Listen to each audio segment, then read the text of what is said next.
Hi, I am Patrick. That is Andrew. That is Cory. Together we just got played. We're at the Cloak and Blaster.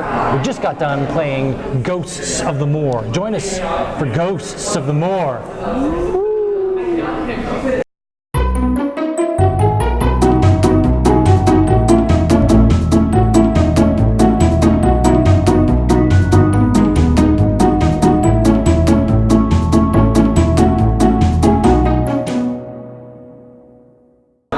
Andrew, tell us a little bit about how to play Ghosts of the Moor. Ghosts of the Moor is a roll and move game where you are playing as these little explorer guys trying to reach the end of the game. So you're essentially, it's a race trying to get to the end. When you go to a tile, you can pick up the thing there only when you leave that tile. So you want to race through the board collecting these little things, and you're trying to collect sets. So you want sets of the same thing. As you're going through, the person that grabs the tile is only the last one on that spot. So if you share spots with other people, you can kind of block them from getting things. And you have several different people to move on the board, so when you're playing with more players, you have less of the guys to move around. So we played a 4-player game. We had 3 of them, and then you have more for lower player counts. You just roll the dice, take your action, pick which person to move, and that's the game. You're trying to race to the end.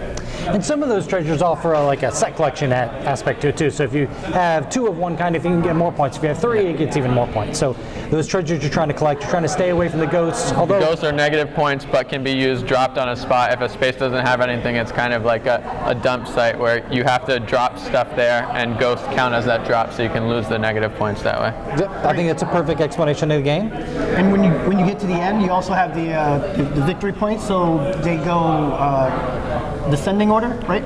So yeah, you start higher to lower. So first one out gets higher VP. No. Andrew, if you had to pick one thing you like the least about Moor of the Ghosts. So the thing I like the least is I felt like there could have been more strategy. Cory and I were talking about it, and he had some ideas and suggestions of like working with 2 dice, so you had different numbers to choose from, maybe using a second dice for a different thing, so you have a little option variability there, so you're not just rolling a dice and moving. I'm adding a little bit to the roll and move element. Just feel like it was just not enough options, like you could have a little more strategy with that? Yeah. That makes sense. Or if you had to pick one thing other than the thing that you made the suggestion for that Andrew took, what would you be that you like the least? Before I get to that, TMG, we're working on this expansion or a second edition of, just kidding. But anyway, so what I care for the least, the board. I really wish the board was bigger, for moving around. A little wider or something, but other than that, it's what I care for the least. I would say not just the size, although you have a very valid point. I feel like the board's a little too small, and they could have probably done something a little bit bigger, but it's dark. It's a little hard to see. So graphic design wise, I wish they would have found a way to lighten it up, or just darkened up the icons of the square just to do.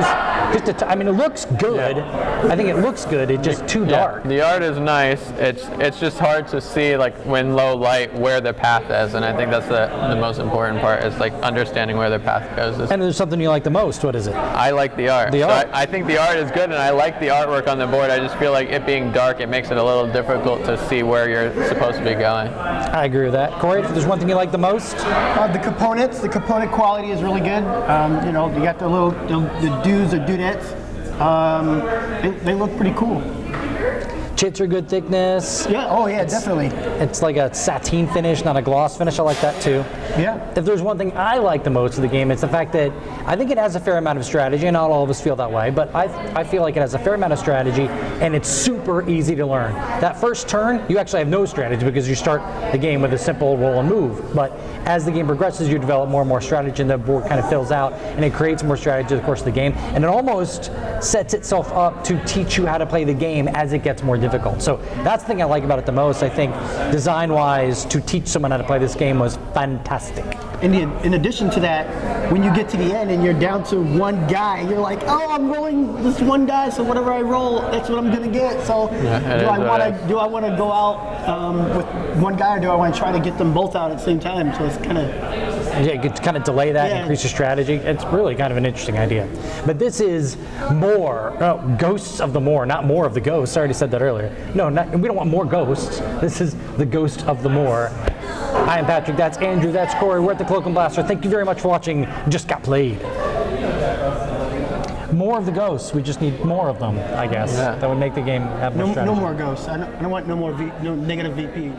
Yeah, true. Did you get any negative VP? I did. I got 5 negative, which was awesome. I loved it. We need Ghostbusters games so I can get rid of my ghosts. That's IDW. I don't think they're going to give us